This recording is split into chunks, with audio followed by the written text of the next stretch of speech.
Well, a new massacre has apparently taken place in Syria, in a small village near the city of Hama. So far, reports are painting a very contrasting picture, but the episode appears to be eerily similar to those surrounding the bloody slaughter in the town of Hula last month. Let's now cross to RT's Maria Fanoshina, who's in Damascus for us. Maria, what can you tell us about this incident?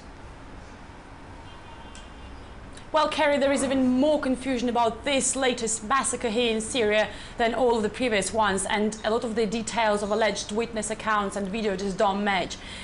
So far, the most extreme death toll given stands at almost 100 dead, and this is the figure that's been picked up very quick by most of the international media immediately after it emerged. Now, the opposition's claim is that government forces shelled two peaceful farming villages in central Syria, not far from the city of Hama, and after that, allegedly pro-Assad militants went in and they tied people up, they shot, they stabbed and burnt them in an orgy of violence. And to support that, the opposition posted a number of videos, allegedly from this village, showing dead bodies. But however, these videos contain the bodies that by all appearances are too decayed to have died yesterday, raising many questions on the credibility and the truth of the opposition's claims and just where these bodies came from.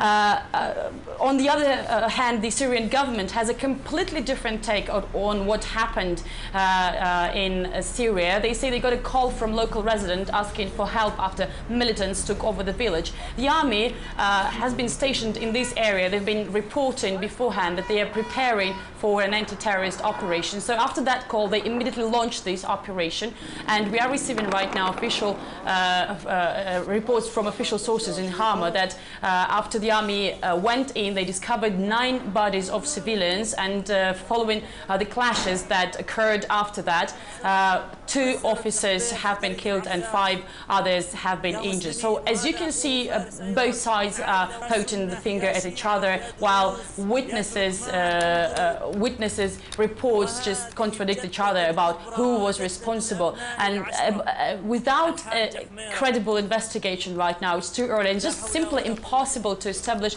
who was behind this massacre in Syria. Back to you, Kerry. Maria, how is this going to bode for Syria then? It's clearly it isn't going to help the peace process.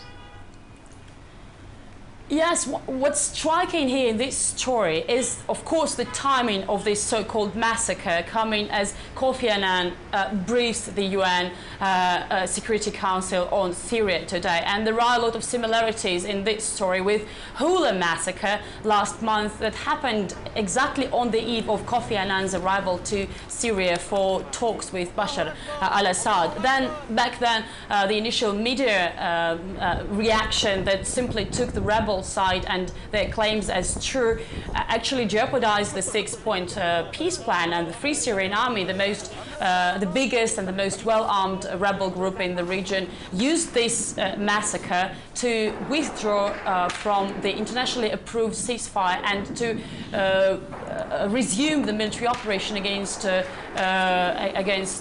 government forces. And also there are many questions on what possibly Assad can gain from being behind these massacres, something that the rebels claiming. He knows very well that it can and will be definitely used against him by fractions and nations that want him out and that back rebels.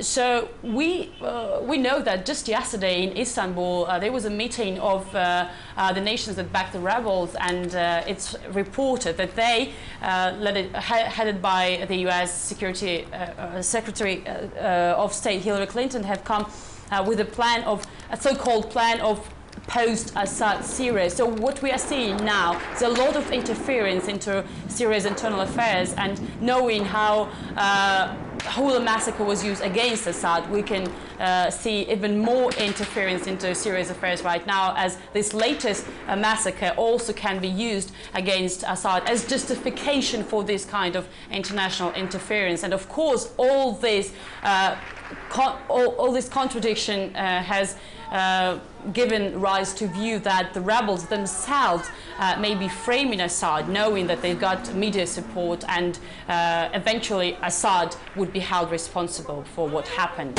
Back to you. Okay, RT correspondent Mira Finoshna, thanks for that for now.